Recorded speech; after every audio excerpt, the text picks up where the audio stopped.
What is going on with the US plans to replace the Air Force One? Why is it taking so long? And is it really possible to accept a foreign luxury jet in the meantime? Well, this video is the latest on the Air Force One and how its replacement has become a mess of engineering, politics and billions of dollars in cost overruns, making the replacement of two nearly 40-year-old aircraft into one of the most challenging aviation projects in modern history. Stay tuned. Many countries use special aircraft to carry around their heads of state as a sign of power and prestige. And in the case of the United States, few symbols of American power are as instantly recognizable as the Air Force One. Now, I know that technically Air Force One is the call sign used for any US Air Force aircraft carrying the president, but the term has become synonymous with the specially outfitted planes designed to serve as airborne White Houses. Now, in May this year, the US president boarded one of those planes in order to visit several countries in the Middle East, including Qatar. And during that trip came the announcement of an enormous Boeing order from Qatar Airways. This was a firm order for 130 787s and 30 777-9s, plus options for 50 more wide-body jets, which the US president initially said was worth over $200 billion. Although later White House statements put the total figure at $96 billion, which is closer to what many analysts expected. Now that's still a record-breaking order, both for Boeing and for the engine maker General Electric, so either way it would definitely have been newsworthy on its own, even among the news of other large contracts and big geopolitical developments that were announced on that same trip. But another reason why this story got a lot of coverage was because a few days earlier, it had been reported that the US president wanted to accept a rather big gift from the state of Qatar. A $400 million Boeing 747-8 airliner in a VIP configuration that he could use as his new Air Force One, at least temporarily. Now, I'll come back to that idea shortly, but what is this really all about? What is happening to the original plan to replace the two aircraft currently used as Air Force Ones? Well, a while back I made a video about American presidential aircraft and how they have evolved over the years. It all started back in the 1940s when Franklin D. Roosevelt started using a modified Douglas C-54 Skymaster for that role. That was the military version of the DC-4. After that, then came the VC-118 Alpha, based on the DC-6, followed by the VC-121 Echo, based on Lockheed's Super Constellation. And it was in the era of those Connies that the call sign Air Force One first started to be used. Then came the advent of the jet age, which transformed everything. John F. Kennedy was the first president to fly in a jet-powered aircraft specifically configured for him, a Boeing 707 designated the VC-137 Charlie. And the Kennedy administration also oversaw the introduction of the iconic blue and white color scheme designed by Raymond Loewy, which still endures to this day. Then, in 1990, it was time for another aircraft type to enter the service in that same role, which brings us to the current Air Force One fleet. Two heavily modified Boeing 747-200 Bravos, designated VC-25 Alpha, who entered service under President George H.W. Bush. These aircraft became the flying embodiment of American executive power, featuring significant upgrades in both communications and defense. The Air Force One also ensured that the autonomy of these jets would now never be a problem anymore, since they can now be air refueled. In the decades since, the VC-25 Alpha has served every president from H.W. Bush to Biden, and here it's worth talking a little bit about the complexity of these planes, because the VC-25 Alphas are not just means of transport, they're also strategic assets. Their primary function is to provide the President of the United States with safe, reliable and continuous global mobility, which means that they must be able to operate during times of war or crisis, and then support full command and control functions in mid-flight. That means that they are equipped with military-grade communication systems, advanced electromagnetic pulse, EMP shielding, anti-aircraft countermeasures, as well as that air refueling capability. So in other words, these aren't just fancy VIP jets. They are government communication centers, enabling the president to stay in touch with military commanders, world leaders, as well as key agencies at all times with multiple redundant communication systems, all hardened against interference and various forms of attacks. But making these jets fit this new role wasn't just about adding new systems. The VC-25 Alphas also have a unique layout, including 2 lower entrance doors with built-in air stairs that lead to what would normally be the cargo hold in a typical Boeing 747.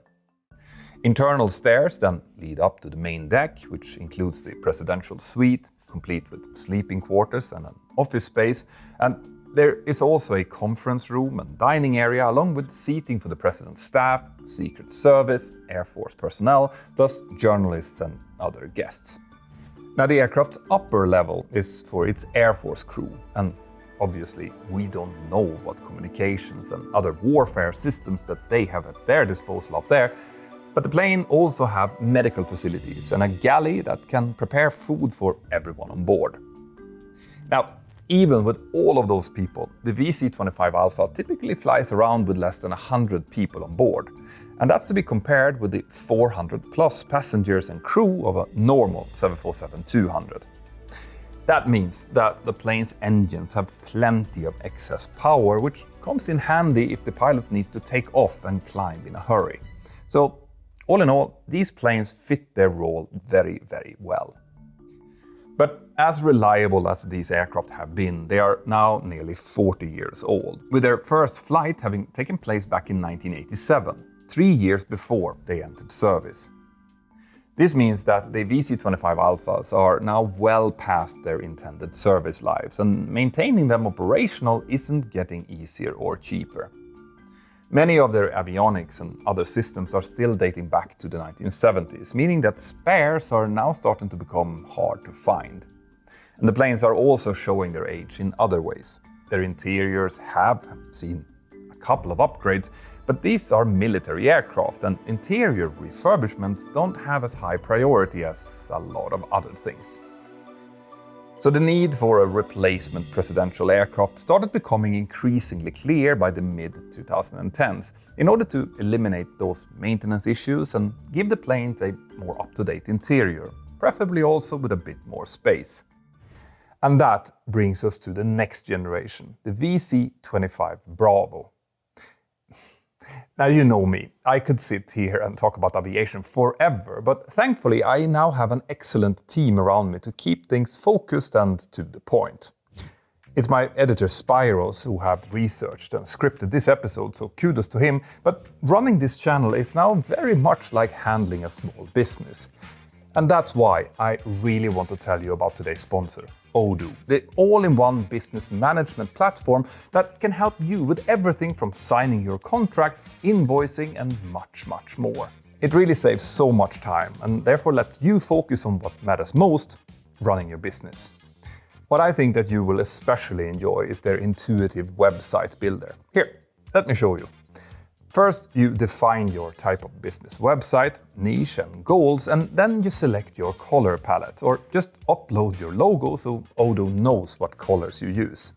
Then you pick the pages and features you need, and lastly, choose a theme. Trust me, they have plenty. From there, Odoo generates the basics and you can just drag and drop blocks to build your website with every detail fully customizable. No coding needed at all. And if you're stuck, they even have an AI to help you generate text. Now, your first Odoo application is completely free for life with unlimited hosting and support, so you can try them out with zero risk. Just scan this QR code or click on the link here in the description to get started. Thank you so much, Odoo, for sponsoring this video. Now, where were we? The VC-25 Bravo. Replacing the presidential 747s with newer 747s wasn't always a given. The Air Force also considered other aircraft for that role, but ultimately decided that they still wanted something that had 4 engines. As I've explained in other videos, this is because the military wanted the option to continue with the flight even after encountering an engine issue, instead of diverting like we would do in the airline world. Even so, deciding on a new type took years, until January of 2015, when the Air Force formally announced that the Boeing 747-8 had been selected to serve as the base for the new Air Force One, the VC-25 Bravo. And the initial goal was to have 2 aircraft fully converted and ready for operational service by the early 2020s. But almost from the start, the program encountered significant turbulence. Instead of a traditional cost-plus model, where the government agrees to pay a contractor for all allowable expenses plus a fixed profit, the VC-25 Bravo's contract was instead structured as a fixed-price agreement. So in 2018, under the first Trump administration, the White House negotiated directly with the then Boeing CEO, Dennis Muilenburg, to secure a $3.9 billion fixed-price contract for the development and delivery of 2 aircraft. The intention was to save taxpayers money and to keep costs from ballooning, which seemed like a win for the American taxpayer. The government would, with this type of contract, get its next-generation Air Force One for a predetermined cost, just under $4 billion, regardless of what happened during the development.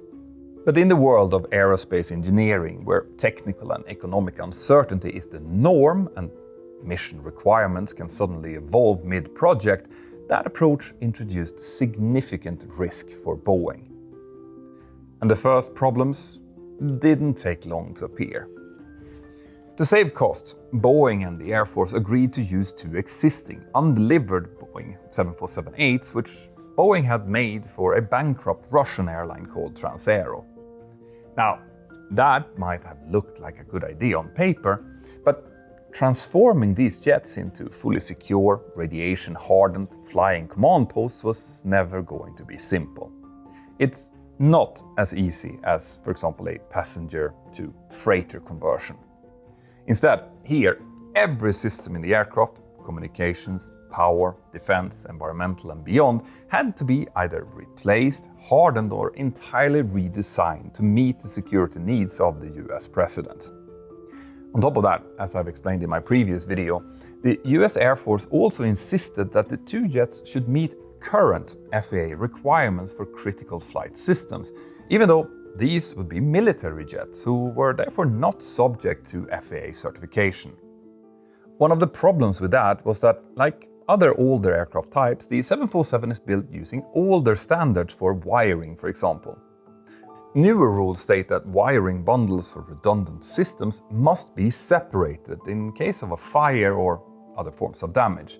But older aircraft may continue to be made under those older FAA standards, which are grandfathered into newer model variants. But since the Air Force now wanted its VC-25 Bravos to meet new aircraft certification standards, Boeing had to move a lot of existing aircraft wiring in the already built jets. And obviously, that's on top of also having to make room for new wiring for the Air Force's many military toys. Now, aircraft manufacturers generally like to stuff aircraft sections with wiring and hydraulic lines before all of the different fuselage sections are brought together. So, removing and replacing all of this in already built jets, following new wiring routes, is a huge undertaking to do. A challenge that Boeing severely underestimated.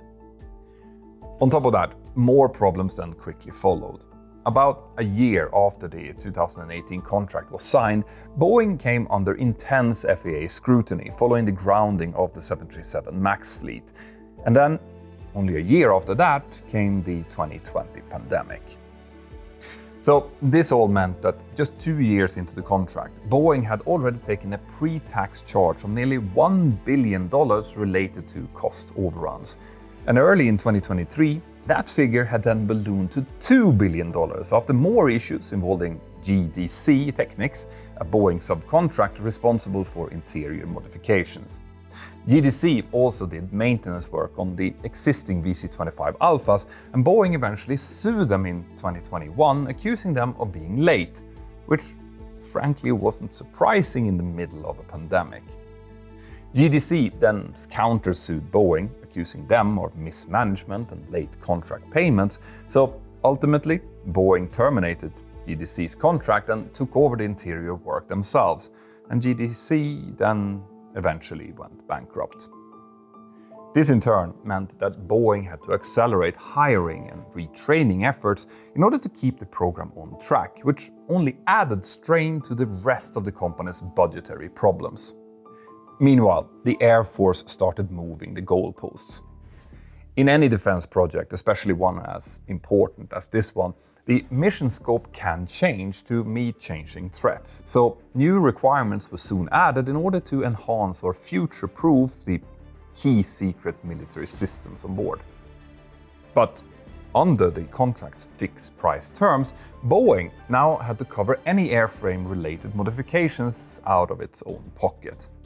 And in an aircraft like the 747, this could bring a domino effect of changes in systems and even in certification costs. As of 2024, Boeing had publicly acknowledged over $2.4 billion in losses on the VC-25 Bravo program, and that's an incredible amount in a contract involving just 2 aircraft. And remember, this was during a time when Boeing obviously also continued to deal with the 737 MAX issues, 787 production stoppages and delays, and the 777X certification problems, as well as everything else about Boeing that I've covered on this channel. They also had issues with several other military programs that were using fixed-price contracts at this time. These included the KC-46 tanker, the T-7 Air Force trainer, as well as NASA's Starliner spacecraft. So reassessing their approach towards fixed-price contracts is just one of the many challenges that Boeing's management has had to face in recent years. But anyway, as of early 2024, the projected delivery dates of the 2 new Air Force Ones had slipped considerably. Originally, they had been slated for entry into service by 2024, but projections soon pushed that timeline to 2026, then to 2027, and most recently to 2029, nearly a decade after the program was formally contracted. And this brings us to 2025, and an interesting development that came back in February, which Ben actually covered in one of our monthly news recap videos. You see, Trump at one point decided to pay a visit to a parked 747 that was configured as a luxury private jet and parked at Palm Beach International Airport. That jet had registration P4HBJ, and it was originally built back in 2012, and Trump was really impressed with its lavish interior. Then in the beginning of May, the first reports emerged stating that this same aircraft could maybe become an interim Air Force One, with defense contractor L3 Harris negotiating a contract to handle the necessary modifications.